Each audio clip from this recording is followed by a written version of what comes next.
Teraskeun mu'tadan kana al khoriju kabaulin wa goitin au nadiron kadamin wa hason. Kaluarna mah rek nu biasa saperti kenaon, sapertikeun lamun tina palawangan hareup bijilna teh cai kiih. Naon deui? Lamun istri mah osok hitu tina palawangan hareup cenah tara, tara ya.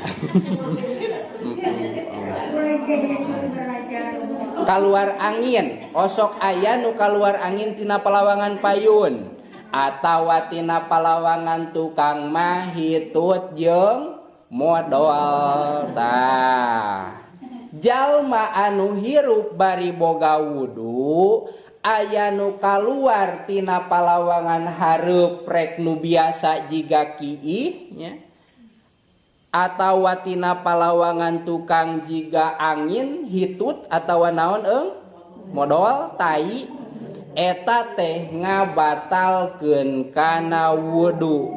Da urang mah hitutna ge saeutik teh ka kuping-kuping acan keur salat ditahaning ujug-ujug leungit weh, cik eta kira-kira ka jero atawa kaluar leungit teh.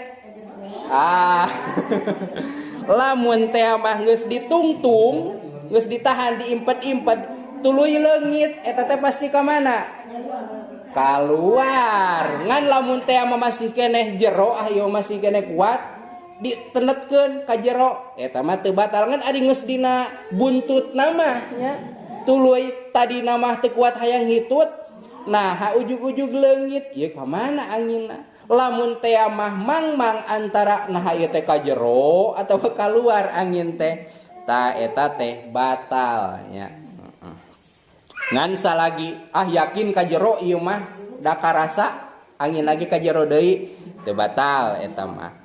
Au nadiron atawa nu kaluarna teh langka teu galib saperti kenaon kadamin sapertikeun getih. Langka kaluar getih, langka teu biasa kaluar getih teh ari lain keur naon mah istri, keur head mah nya. Maka lamun kaluar getih tina salah sahijina palawangan dua eta teh batal wuduna. Wahason bahkan kaluarna teh keusik batu, sok aya geuning nu kencing batu nya.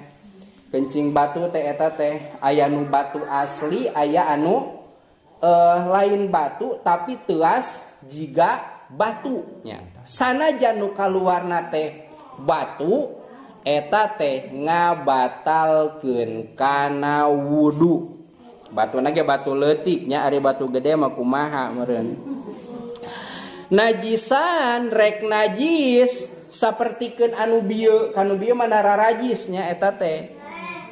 Atawa anu kaluarna teh suci, sapertikeun naon kaluar tina palawangan anu dua tapi suci.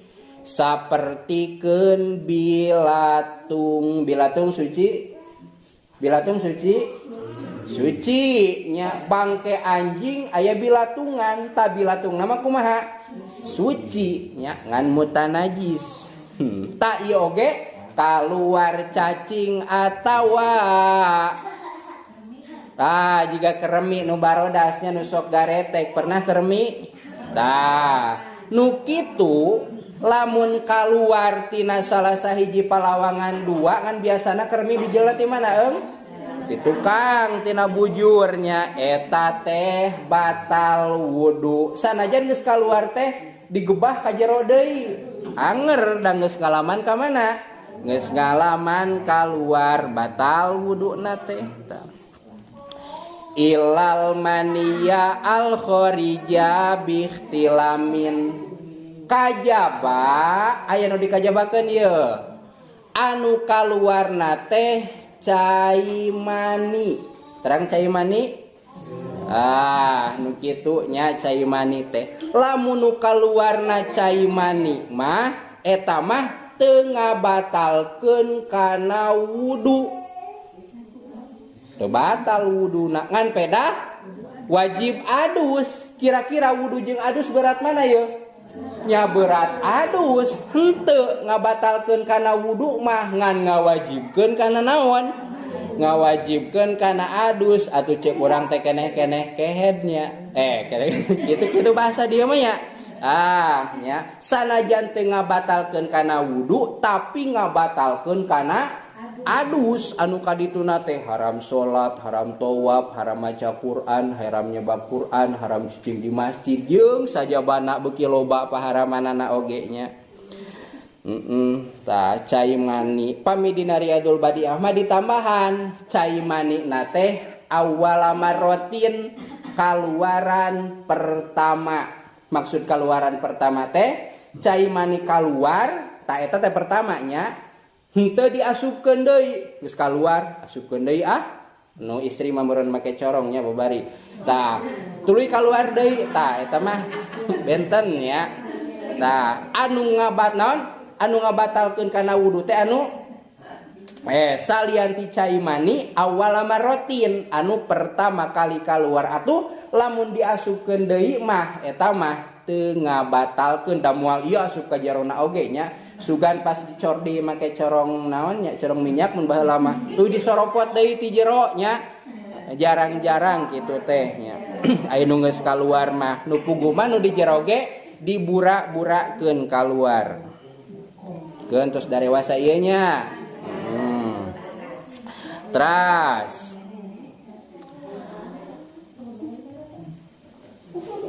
wal muskilu kumaha ieu lamun aya jalmi muskil ari muskil teh wanu nya di urang mah teu aya nya ari wanu teh nu gaduh alat kelamin dua berarti liangna teh jadi sabaraha ieu jadi 3 nya ti tukang bujur olahnya mikarti ya dubur hararese lah ti tukang bujur ti hareup aya 2 kelamin gagaduhan istri aya gagaduhan pamegat aya bayangkeun we nya ngajajar di dinya di luhur hiji di handap hiji tah atuh babari mun hayang teh tinggal dipuraetkeun hese kapan lamun gagaduhan pamegat hudang mah sok kumaha tuas hese muraitkeunana ge lamun teh mah aya wandu wal muskilu innama yantakidu wudu'uhu bil khariji min farjaihi jami'an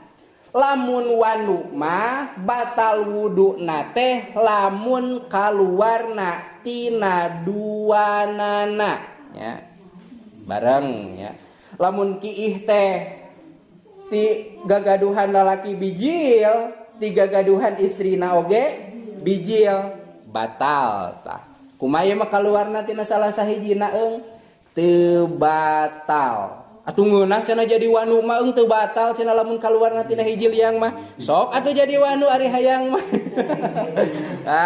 nya kulantaran wandu mah langka nya da teu puguh duka lalaki duka awewe ieu teh nya lamun keur naon lamun kiihna dina kisah wanu mah lamun kiihna tina lalaki berarti keur jadi lalaki lamun kiihna tina awewe berarti keur jadi awewe tangan di dieu keur wandu mah wandu teh jalma nu gaduh alat kelamin 2 nya eta batalna teh lamun kaluar ti duanana bil khariji min parjaihi jami'an titik hiji tah aya nu kaluar tina salah sahijina palawangan 2 rek naon we nu kaluar nama kajaba cai mani eta mah teu mantak ngabatalkeun kana wudu mangan wajib adus.